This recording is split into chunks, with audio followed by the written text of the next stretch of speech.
Welcome to Dadish or Dadish, a neat little retro platformer where your children are on the loose and it's your job to capture all of them. Now the reason why the children are on the loose is quite strange. They just follow their red balloon. I wonder where that came from. The music kind of reminds me of Kirby or other Nintendo games because I don't know, it just sounds like that little or something. So what you'll notice in basically any game is the art. And Dadish has some pretty cool pixel art. It's pretty simple, it's cartoony, it's cute, Playing through the game, it's a pretty basic platformer, slowly adding new mechanics and having tidbits of puzzles here and there. And I'm kind of surprised because how do these children get to where they are exactly if there are so many things trying to slaughter this father of 40 kids?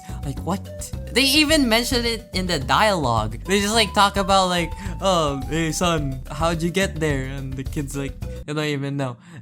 There's a bunch of little fourth wall breaks in the dialogue as well, and that's quite welcome because that makes it interesting. Whenever you finally finish a level, you get greeted by your child that you're trying to save. It's also pretty rewarding. After every level, you get this little quirky dialogue part. It gives a little spice into the game. Just like any platformer, you can also collect some stars that absolutely mean nothing. It won't grant you anything cool, at least I think so, but it's just there to give you a little extra challenge, if you're a pro gamer, that is.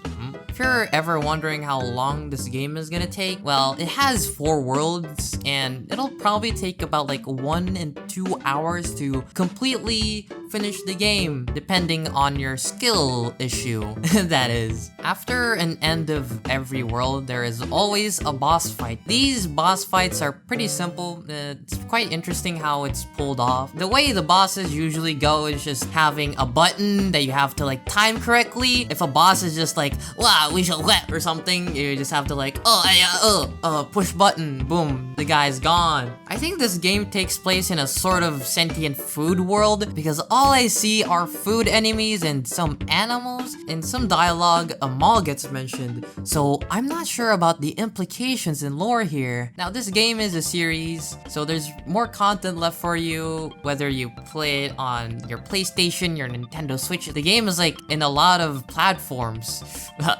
Platformer. Anyway, okay, I have no clue why they gave the dad a MBTI personality type. Apparently, he's speculated to be an ISTJ. His children are even here and they're all ENFPs. The possum dude couldn't even escape it and he's an INFP. I guess at this point, they're gonna start giving personality types to a piece of paper. Wow. Okay.